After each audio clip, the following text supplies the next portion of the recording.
Buenas noches, Iglesia bendecida, amada de Dios y más que vencedora. El tema de esta noche es ¿quién manda en el matrimonio?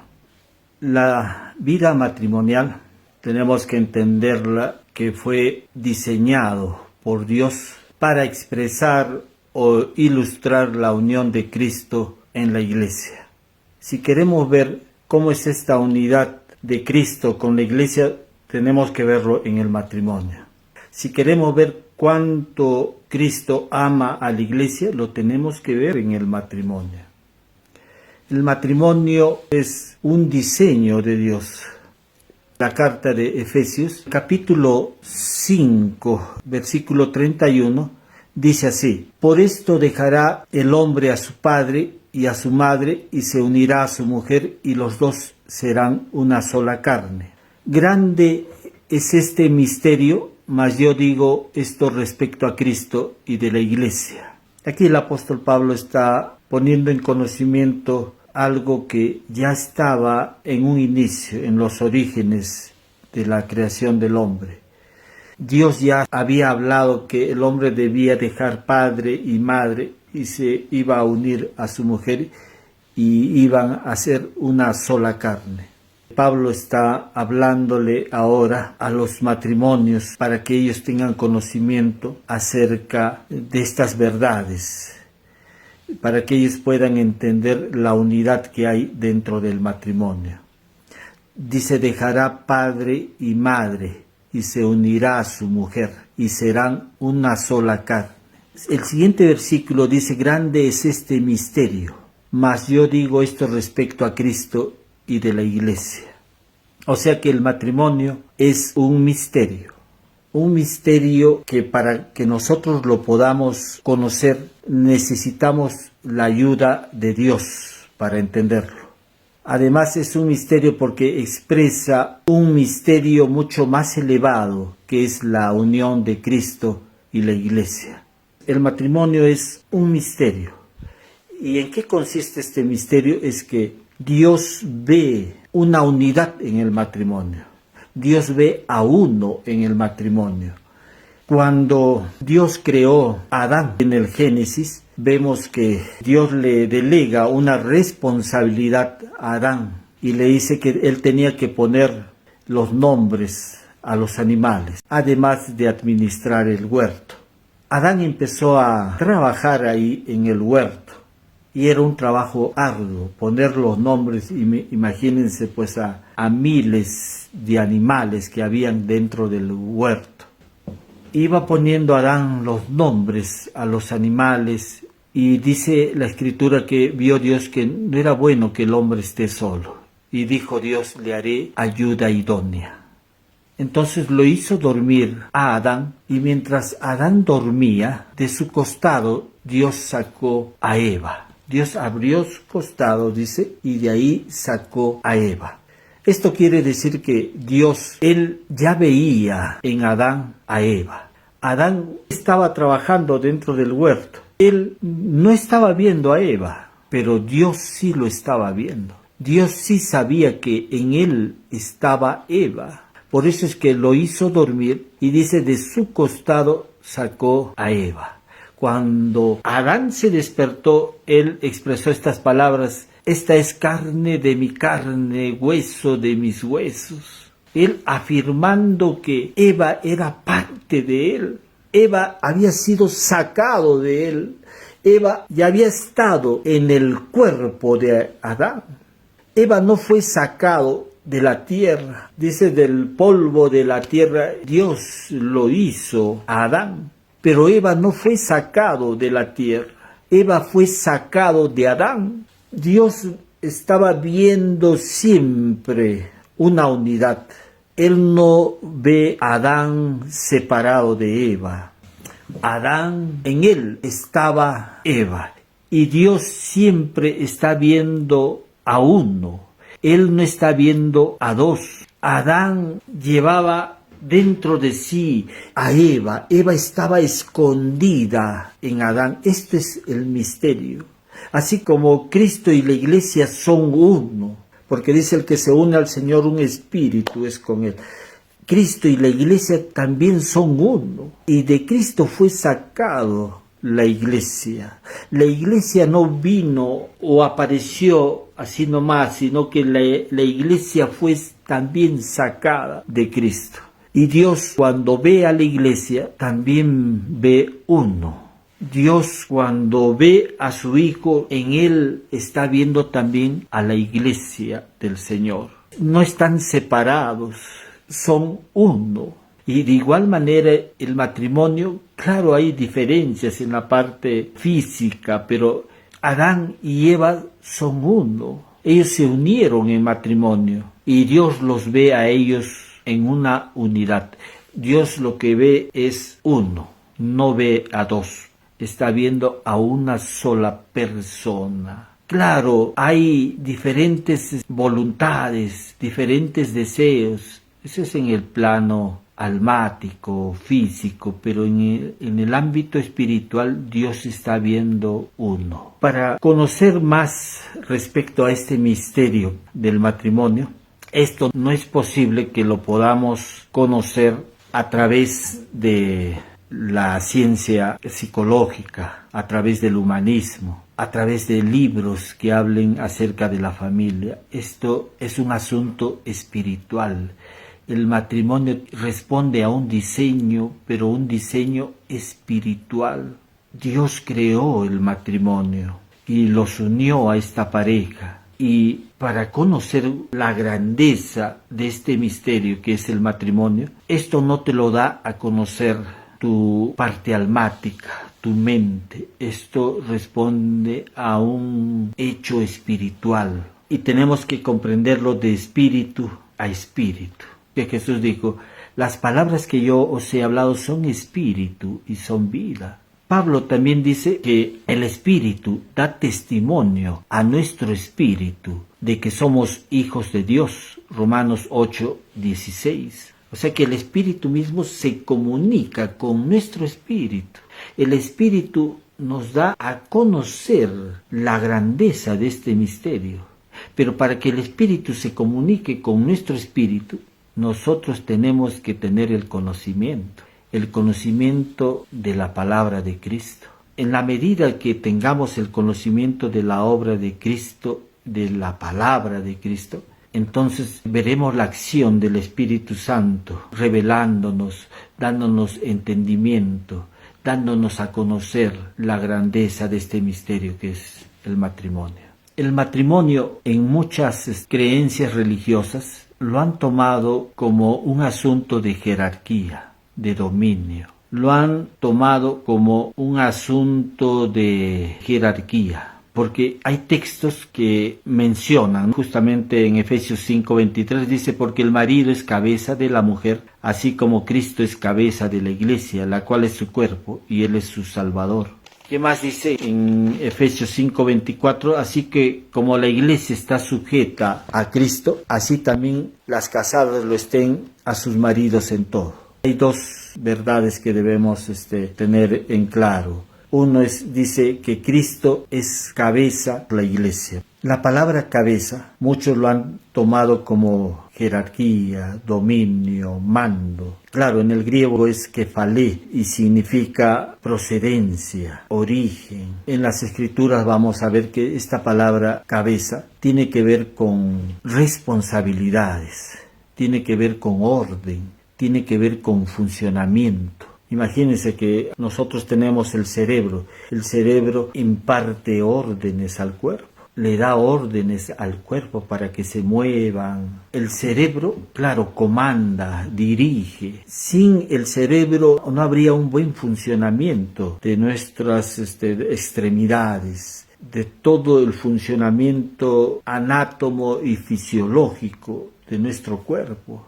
Es importante. El cerebro le da el funcionamiento. De igual manera, la cabeza tiene que ver con funcionamiento, con orden, con responsabilidades. Cuando dice que Cristo es cabeza de la iglesia, cuando dice que Cristo es cabeza de la iglesia, está hablando de que Cristo, como cabeza, Él entregó su vida por la iglesia. Por eso hay un texto que está en el libro de Efesios 5:2, dice: y andad en amor como también Cristo nos amó y se entregó a sí mismo por nosotros. O sea, Cristo se entregó a sí mismo por nosotros. Anden en amor, y este amor justamente de Cristo fue expresado ahí en la cruz. Él dio su vida por nosotros. Eso es ser cabeza. Cabeza es entregar su vida por nosotros. Cabeza es no buscar lo suyo, sino expresar amor. Y eso Jesús lo expresó ahí en la cruz por nosotros, por su iglesia. Porque Cristo es el esposo y la iglesia es la esposa. Entonces Cristo amó a la iglesia, dice, y se entregó a sí mismo por ella, para santificarla, purificarla. O sea, Cristo no está al margen de la iglesia, sino que la iglesia, Él es el que se entrega por ella, el que la ama, el que da su vida por ella. Imagínense si Cristo, siendo cabeza de la iglesia, entrega todo, entrega su vida en sacrificio. Y esto lo vemos a través del Evangelio, cuando Jesús le dice a sus discípulos que Él iba a lavar sus pies. El que se negó ahí fue Pedro. Pedro dijo: ¿cómo? Esto no puede ser posible, que tú nos laves nuestros pies. Pero Pedro no estaba entendiendo que esto era un acto de amor, que esto era un acto de humildad, de servicio y de igualdad.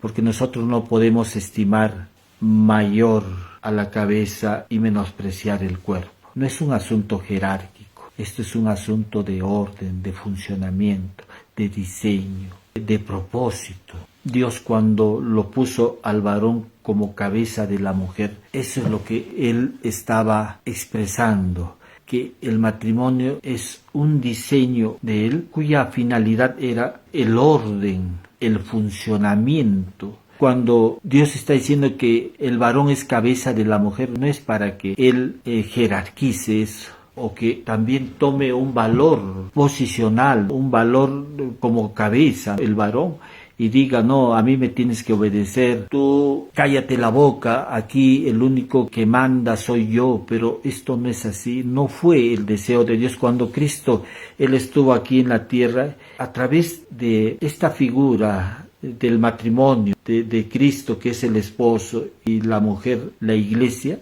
Él no le dijo a la iglesia: yo soy Dios, yo soy el jefe, yo soy el único que manda acá y tú tienes que obedecerme. No, no fue así. Esto fue un acto funcional y donde se es expresada el amor. Por eso es que ya aquí en la carta de Efesios dice: maridos, amad a vuestras mujeres, así como Cristo amó a la iglesia y se entregó a sí mismo por ella. Entonces, la iglesia que entiende que Cristo y la iglesia son uno, que entiende que no hay un asunto de jerarquía, no hay un asunto de valor ahí, sino que es un asunto de responsabilidad, es un asunto de funcionalidad. Si el marido es cabeza, no es para que la domine, no fue eso el sentir de Dios.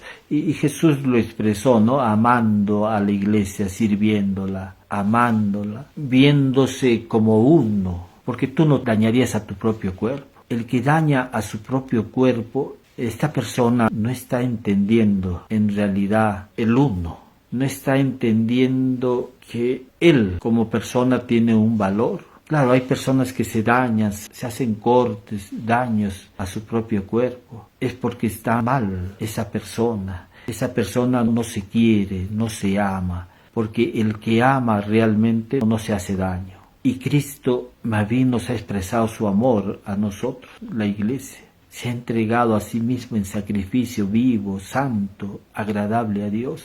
No es su deseo de Él que haya una división en el matrimonio. El matrimonio es una unidad. Claro, hay diferencias. Cada uno posee su propia voluntad, sus propios deseos. Pero ya en Cristo unificamos esa voluntad, esos deseos lo unificamos y lo dirigimos hacia la voluntad de Él. Y renunciamos En esa unión, en ese uno, ambos renunciamos a nuestra propia voluntad, a nuestros propios deseos, a nuestra propia justicia, para juntos someternos a una sola voluntad, y ahí somos uno. Este cederse ambos para ponerse bajo una sola voluntad, que es la voluntad de Dios, que está expresada en su Hijo Jesucristo. Ya en Dios no existe machismo ni feminismo, por eso no debe haber conflicto en que si se es pastora o no se es pastora. Todos tenemos un mismo llamado, todos tenemos una misma posibilidad de ministrar al Señor. Pero en la familia, en el matrimonio, tiene que haber un orden. Y en ese orden hay una cabeza. Es como que la iglesia no se quiera sujetar a la cabeza que es Cristo. De igual manera, en el matrimonio, es como que la mujer no se quiera sujetar al varón. Pero aquí va la exhortación a los varones. Estamos hablando de que esto no es una jerarquía. No es que me tienes que obedecer. Se trata de amar a nuestro propio cuerpo. La mujer forma parte de nuestro propio cuerpo. Cuando nos unimos en matrimonio nos hacemos uno, no somos dos. Por ahí escuché una canción hace mucho tiempo que decía, somos dos para toda la vida, pero no somos dos, somos uno. Dios ve uno. Si te has unido en matrimonio, Dios lo que está viendo es uno. No está viendo a dos personas, está viendo a una sola persona. Está viendo uno. Tú de repente estás viendo dos. Son yo y tú, ¿no? Pero Dios no está viendo eso. Dios no está viendo diferencias. Dios no está viendo en la pareja, en el matrimonio, valores. Dios lo que está viendo es uno. A ti te digo, varón, a los que son esposos, Dios ya ha puesto su naturaleza en tu vida. Y el amor sale natural por la acción del Espíritu. Cristo es amor, vive en ti, y como Cristo vive en ti, Él es el que la ama, es la vida de Él, es su naturaleza. Cristo en mí siempre la va a amar. Cristo es el Dios que dio su vida por ella. Si ahora esto no se ve en el plano natural, trabajemos para llevarlo a esta realidad. El que va a amar a tu esposa no eres tú, es la vida de Cristo en tu vida. Tú ya posees ya su naturaleza. La naturaleza de Dios está en ti. Claro que hay que trabajar esto para que la vida de Él sea expresada, que sea Cristo el que ame. Pero hemos mencionado que es importante que Cristo sea formado en nosotros, que Cristo sea formado en este matrimonio, porque en la medida que Cristo es formado en el matrimonio, vamos a ver realmente que el matrimonio va a expresar esa vida de Dios, va a expresar ese uno, va a expresar su diseño. Es por eso importante. No se es cabeza para dominio, no, eso no es el deseo de Dios. Tenemos que sacar el machismo pues de la iglesia. Dios ya ha puesto su naturaleza en ti. Cristo es amor y Cristo que vive en ti, Él es el que ama a tu esposa.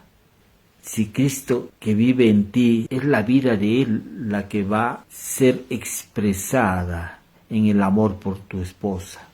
Claro, uno puede decir, pero esto yo no lo veo en el plano natural. Claro, no lo ves, porque necesitamos trabajar para llevarlo a que eso sea una realidad. ¿Cómo? Primero, Cristo tiene que ser formado en nosotros. Tenemos que tener un conocimiento mayor de Cristo. Cuanto más vayamos conociendo a Cristo, mejor. Pero si esto tú descuidas, no hay un trabajo en el conocimiento de Cristo. Porque Pablo dijo, hijitos míos, por quienes sufro dolores de parto, hasta que Cristo sea formado en vosotros. El deseo de Pablo era que Cristo sea formado en nosotros. Ese es el deseo de Dios.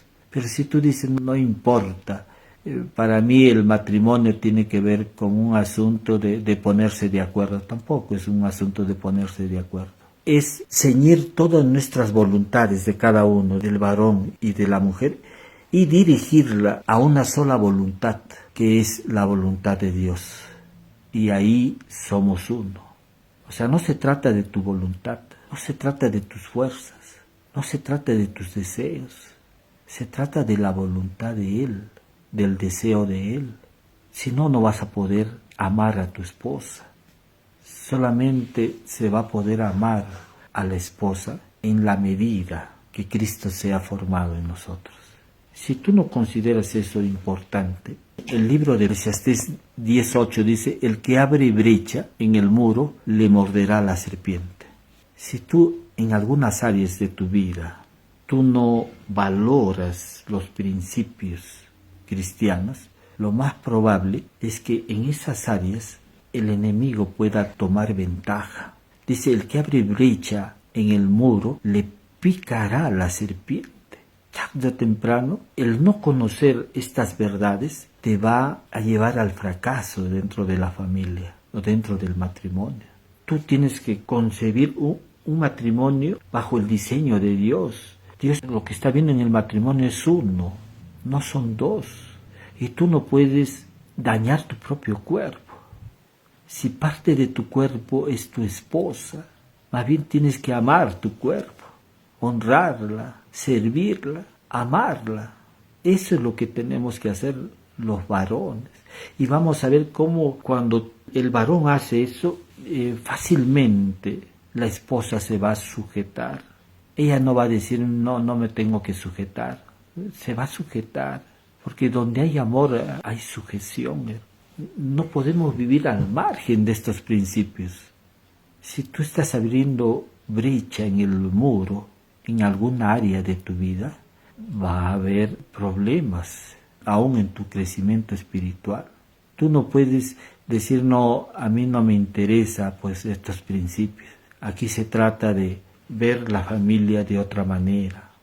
Lo que tenemos que tratar en la familia es la comunicación, los roles, cómo se administra el dinero, la vida sexual. Pero más importante que todo eso es que el matrimonio es un misterio. Y en ese misterio Dios lo está viendo al matrimonio como uno.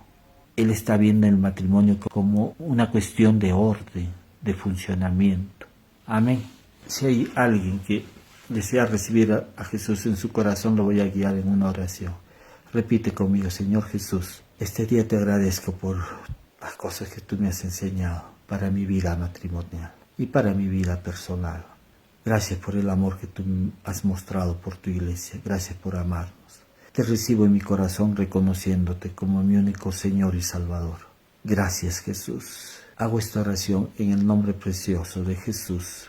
Amén. Si por primera vez has hecho esta oración, Dios te ve ya como su hijo, su hija. Pídele ahora al Espíritu Santo que te guíe a una iglesia cristiana donde puedas crecer en gracia y en el conocimiento de nuestro Señor y Salvador Jesucristo. Voy a orar también por salud, ahí donde te encuentres, cualquiera sea el problema de salud que puedas tener. Dios es más grande que tus problemas. Dios es más grande que cualquier adversidad, que cualquier situación de salud que estés pasando. La obra de Cristo es más que suficiente, y en esa obra Dios ya te ha provisto la sanidad. Lo único que tienes que hacer es tomarla, decir: yo recibo mi sanidad ahora en el nombre de Jesús. ¿Por qué en el nombre de Jesús? Porque la Escritura dice: todo lo que pidieres al Padre en mi nombre lo haré, dice Jesús. Entonces por eso pedimos en el nombre de Jesús.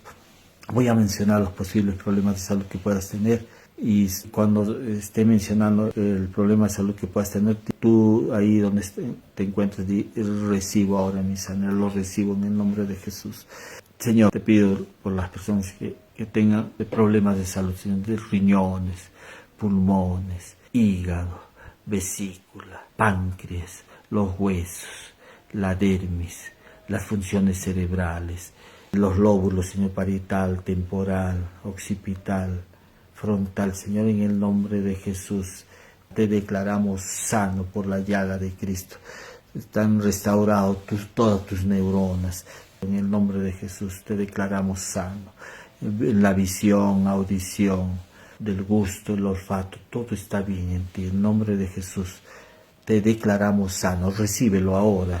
Recibe ahora la sanidad en el nombre precioso de Jesús. Te agradecemos, amado Dios, por tu amor, gracias por todo lo que nos das, Señor, gracias por tu obra, gracias por nuestra sanidad. Oramos en el nombre precioso de Jesús. Amén. Amén. Nos estamos viendo la próxima semana, iglesia bendecida, amada de Dios y más que vencedora.